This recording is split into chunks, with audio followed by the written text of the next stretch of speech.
Welcome to The Topic this Tuesday afternoon. We're live. I'm Todd Duplantis, and it's good to have you with us. We highlight Houston Community College, our students, our programs, and our reach into the community on this show.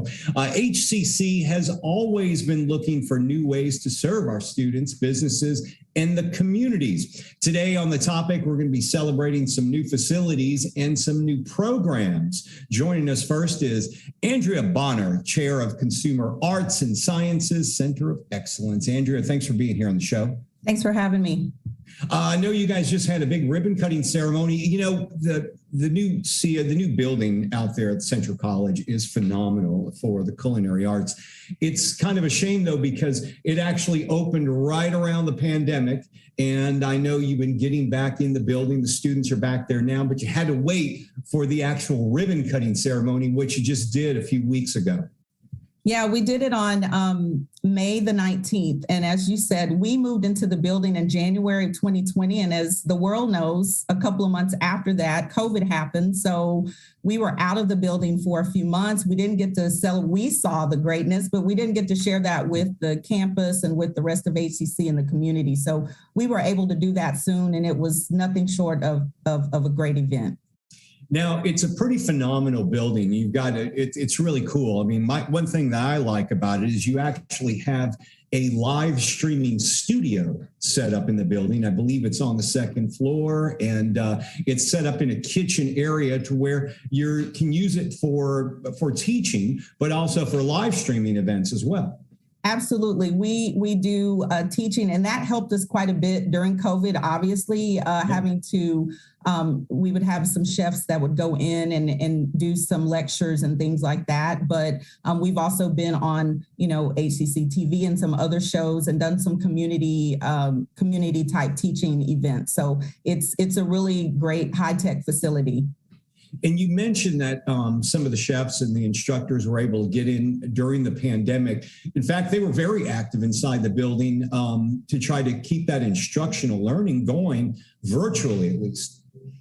Absolutely. Although I tell everybody at HCC, we've been back since the fall of 2020. We actually came back because, as you know, it's kind of hard to learn how to cook and to bake online. So although the chefs were very, very creative in what they did, and we don't feel like our students lost anything by way of instruction, we were excited to get back actually in the facility. So, the chefs obviously did their part before we got back, but then we came back a little bit later in the fall of 2020. And students now have a culinary and pastry arts club. Tell us about that.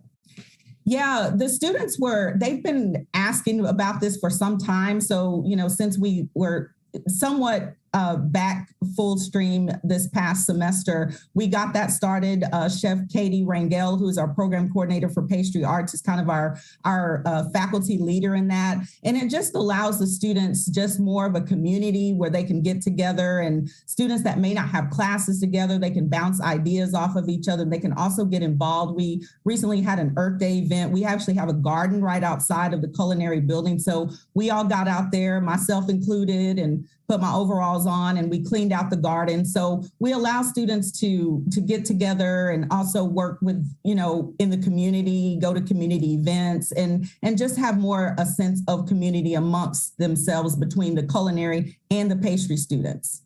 And for people who are wondering, we're showing pictures of this on screen while we're doing this interview, but maybe you can give people an idea. You walk in the building, it's a 2-story building, beautiful facility.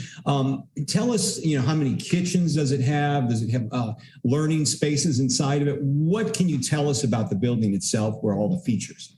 Absolutely. We have 2 culinary labs. We have one downstairs and one upstairs, and one pastry lab right now. We're actually bursting at the seams. So we are looking forward we've got 2 spaces that we're looking to build out soon, as soon as we, get the funding for that. But again, it's a great learning space. And it's also, we've actually also had a couple of community events where we're allowing, people to come in and do that. We're not quite there yet, but again, it's a really good high-tech space that we're excited about. I know during the ribbon cutting, there was a tribute to Chef Hugo Ortega, who's a famous former HCC graduate, but he also played a big role in donating to our students. Maybe you can tell us about his role at this new facility. Absolutely.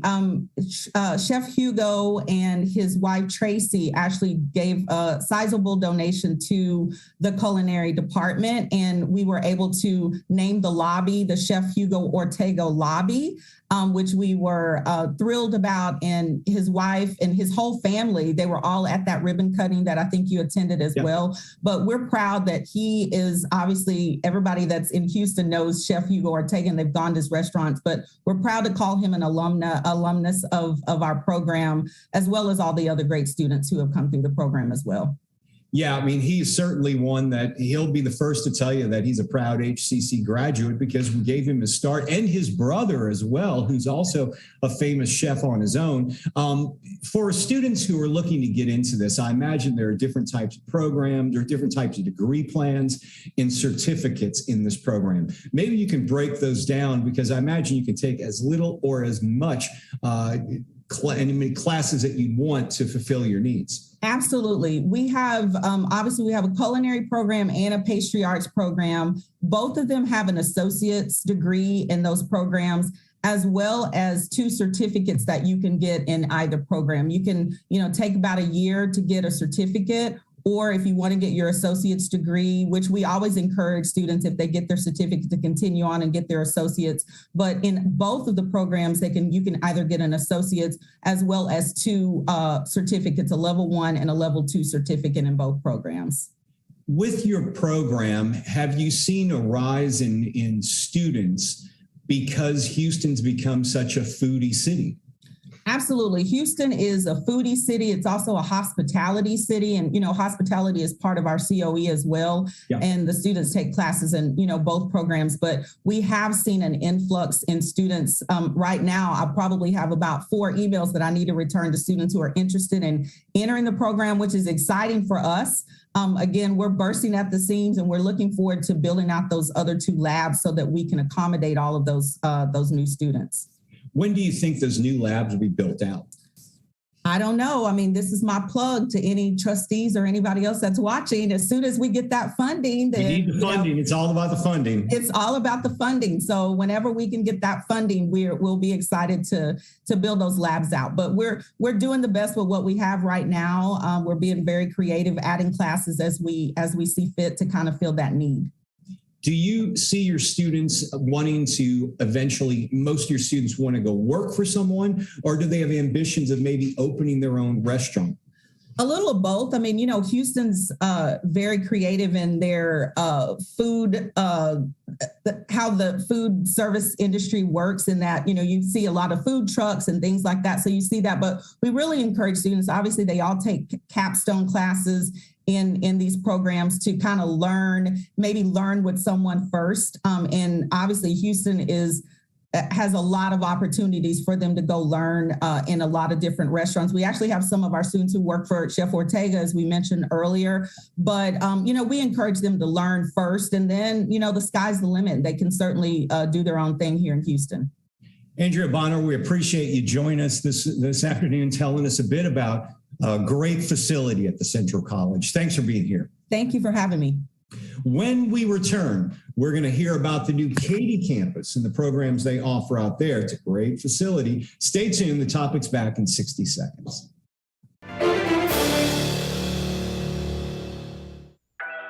Sometimes what you need just shows up. Houston Community College has your back, whether you're knocking out some basics or upping your game for a better job. Enroll today for spring classes and frame your future with HCC. For more than a year, we have kept you informed with more than 500 remote episodes. But now we're back, bigger and better, with more news and more guests. Join us live every weekday at 10 a.m. on Facebook and YouTube, and on HCC TV at noon and 5 p.m. You can watch from anywhere. We go where you go.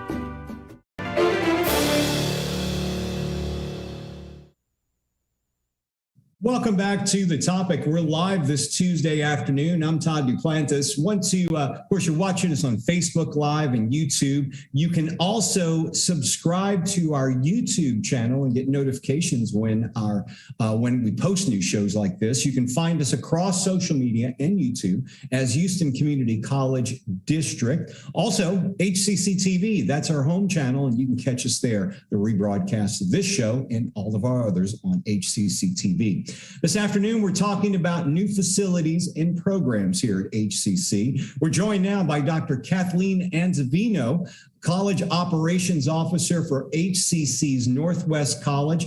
They just opened a brand new campus. Hey, Kathy, how are you?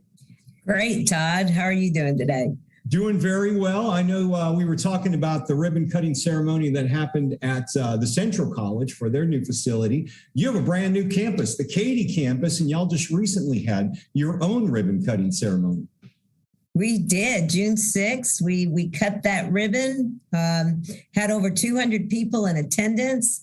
What a fun event. Elected officials, representatives from the community, businesses, our four-year partners from U of H and we were in attendance. It was a fun day to show off a great facility.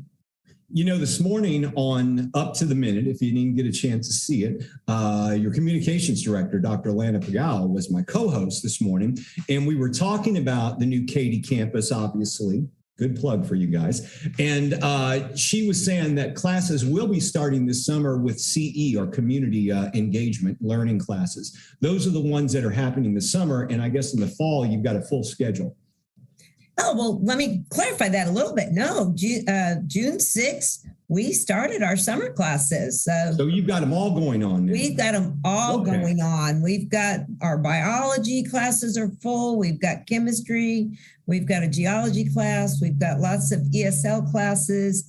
And in regards to community learning, this week we have a kids' summer camp going on. And we're getting a chance to use some of our first floor rooms for learning, hands-on learning. So it's been very busy at the new campus. This summer camp that you have coming up, is it one of the STEM summer camps? What exactly is that? It did have a STEM focus to it. We teamed up with the Harris County Texas A&M Extension Office, AgriLife. And so we've got a food and nutrition, plants, and the 4-H group is doing some ecology and life systems, animals, things like that. So we're on day 2. The kids came back, so I guess they had a good time yesterday at day 1. Those camps are very popular, and I know they fill up fast. They certainly are popular in the community. Let's talk about some of the features you have at this campus, because I know you've got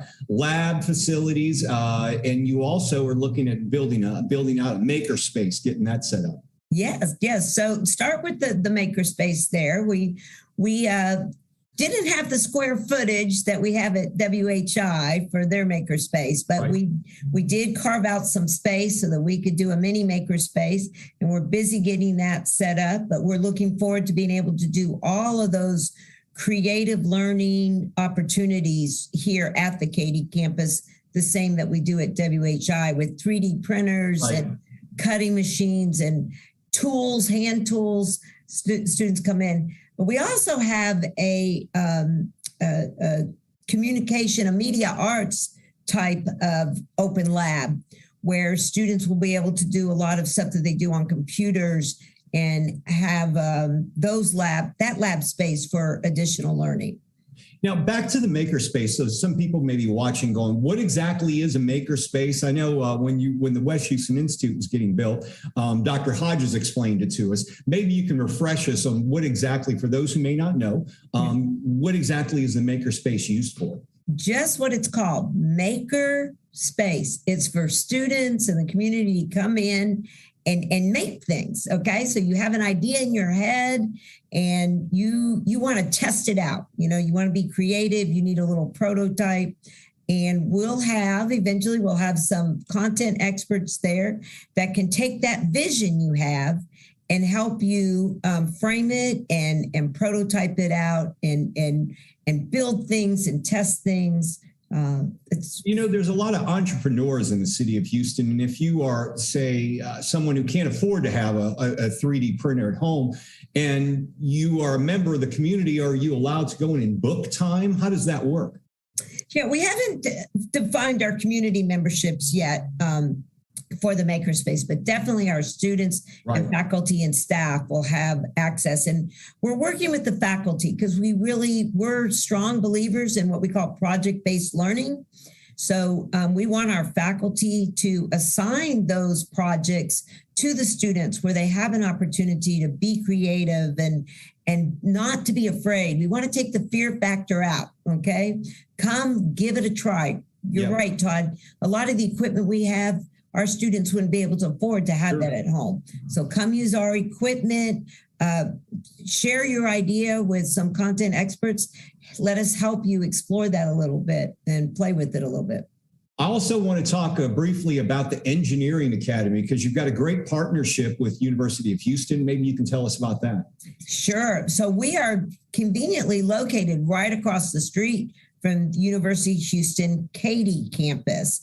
And at that location, the U of H Engineering College is offering 3 full engineering degrees. But basically for our academy, you are co-enrolled. So you get accepted to HCC and U of H at the same time. You're going to do your math and your science and your other core classes with us at our campus. And you're going to walk or drive across the street and you're going to take your engineering courses with U of H. After 2 years, you get to, we call it transition, not transfer, because you're already a U of H student. So you get to transition to one of the engineering degrees. Depending upon the degree, you'll either go downtown to, Calhoun, their main campus, or you'll be able to stay right here in Katy and finish the degree. And the big takeaway there, of course, is the convenience if you live in Katy, but also you're going to save tens of thousands of dollars, right? You do. We call it starting Katy, finishing Katy. Students can live at home. They can take advantage of our low-cost courses, but still benefit from the U of H engineering expertise. And then if they end up staying in Katy, they can save even further money. And people may wonder, well, if I go to a community college, it's going to take me longer, but they can still complete the degree under the 4 years, can't they? If they want a 4-year degree. Well, engineering typically takes 5 years. So we don't always promise the exact 4 years, but we won't make it any longer than had you gone the traditional route.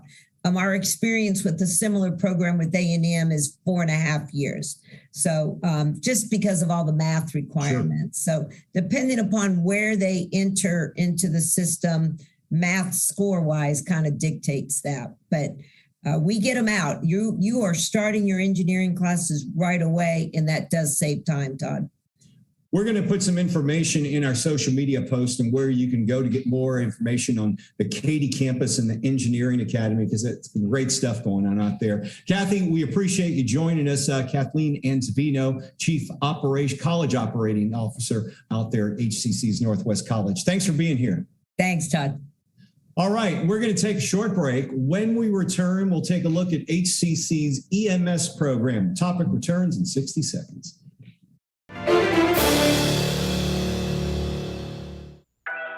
Sometimes what you need just shows up. Houston Community College has your back, whether you're knocking out some basics or upping your game for a better job. Enroll today for spring classes and frame your future with HCC. When I was your age, I was just like you, fascinated by stars.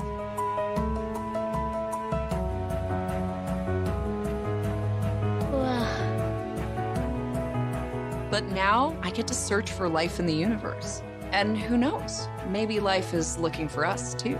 So we're like aliens to them? Yeah. Does anyone want to be a scientist now? I do. Awesome. We need more girls in STEM. Maybe we can find aliens. Things could be stranger, but I don't know how. I'm going through changes, through all of the strangeness. I'm going through changes now.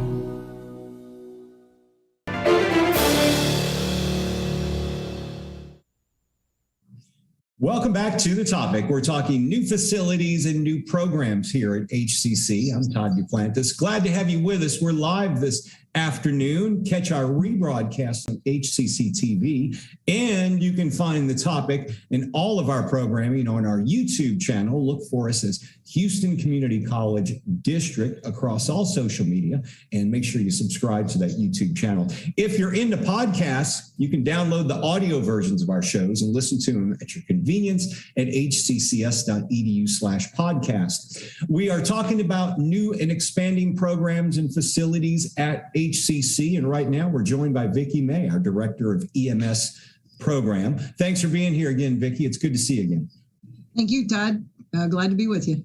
You know, we all hope we never have to have a paramedic or someone come to our house, but when you need one, you want the best trained. Maybe you can tell us about what we're doing at HCC to fulfill the community needs, because I understand there's always a need for EMS techs and paramedics in this community. Yes, definitely. As I'll say, if you ask me the question at the end of the show, what do they do about jobs with our students? If they want to work, when they graduate from our different levels of certification, there's no reason they can't get a job, because there's plenty of job openings out there. So yeah, the program's actually been at HCC since about 1983. We do train the 3 levels of certificate for the Department of State Health Services, so they can certify and go out and practice and get licensed. There's the EMT basic, the AEMT, and then the paramedic. So there's plenty of, like I said, there's plenty of reason and plenty of jobs out there for them to fulfill if that's what they'd like to do. You mentioned students can you get the basic and then go to work in the field and continue your training while you're working in the field? Yes, the basic certification will take them a semester. So once they finish with their semester's worth of work and they pass their national registry test and get their state certification, they can go to work. And while they're working in the EMS field, which is typically, they're going to work 24 hours, 12 to 24 hours per shift. So it's not your 9 to 5 type job. Right. And most of the services are very happy for them to go on and improve their education. So they'll work with them to allow them to continue on with their AEMT and paramedic coursework. When you are a paramedic and you're working those weird hours, from what I understand, a lot of people enjoy only working a few days a week. And is that the case with your students when they get out? Do they, even though it's long hours, you're working maybe 2 to 3 days in a row? Right. Now, you have some of the services will do the 24-hour shifts. Some of them will actually do the 48-hour shifts with the 96 hours off after that. So yes, it does take a little bit of getting used to it the first, but yes, once they get used to that type of a schedule, they really do enjoy it, because it is intense, especially if you're at what we call a hot station where you're running a lot. Yeah. But then you do get that downtime, and you get that time to recover, and you're not working a 40-hour week per se. Has COVID affected the job market for EMS or like other medical needs? You know, if anything, Todd, we did have a lunch and learn not too long ago with the director of the Department of State Health Services. And I think kind of like nursing and stuff, a lot of people got burnt out with COVID. Yeah. I'll be quite honest with you. So there are some people that are leaving the practice. So we're trying our darndest to fulfill the needs and the education that's needed to fill those voids, because it was a long haul over the COVID period. It really was. Right. A lot of people may be watching this thinking, you know what, that sounds like an exciting career, something I want to get into. Are there requirements for registering for this program? Can they just walk in and sign up for classes, or do you require them to take some classes before? No, there's no prerequisite training. And that's one thing I do want to make sure, because they'll go to some of the advisors and they'll tell them they have the TSI test and do some prerequisite courses, and that's not true at all. The best thing they can do is, which I'm sure will be posted, is to get to our website, that hccs.edu/EMS. That gives them my email address, get in touch with me, and then we'll get them on the pathway to get everything they need to be eligible to register. The main requirements are like the shot records, the background checks, the drug screens, those type of things. Those are kind of the requirements.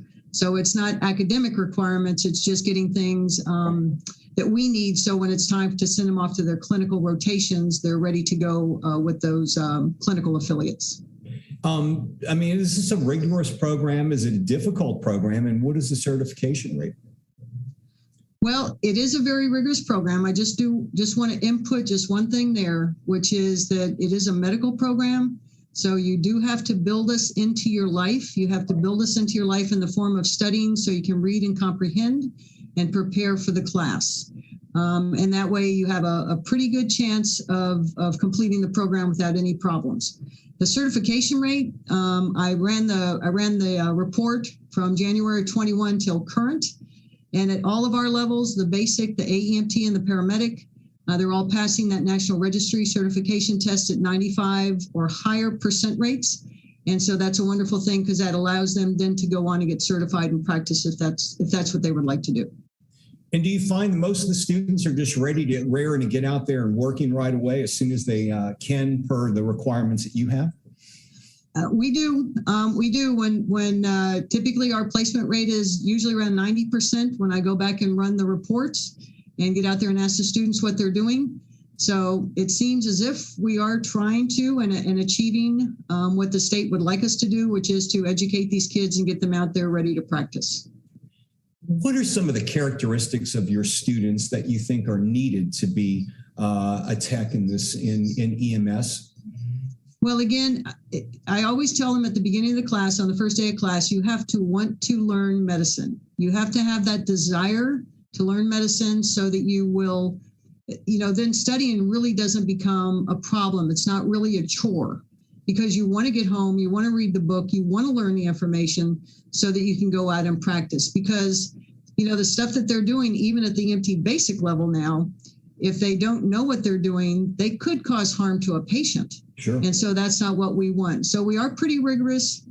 We do set a pretty high standard, and we keep them at that high standard in order for them to graduate from the program. Vicki May, she's director of our EMS program. If you'd like to get more information, go to hccs.edu/EMS, correct? That's it. We're going to have that link in our social media post. Vicki, it's always good seeing you. Thanks for being here again on the show. All right. Thank you very much. And thank you all for joining us on the topic this afternoon. Remember, look for us in social media under Houston Community College District. And we're live on Facebook and YouTube most Tuesday afternoons. We're going to be off for the next few weeks, but most Tuesday afternoons here on Facebook Live and YouTube. I'm Todd Duplantis. Have a great week. We'll see you next time.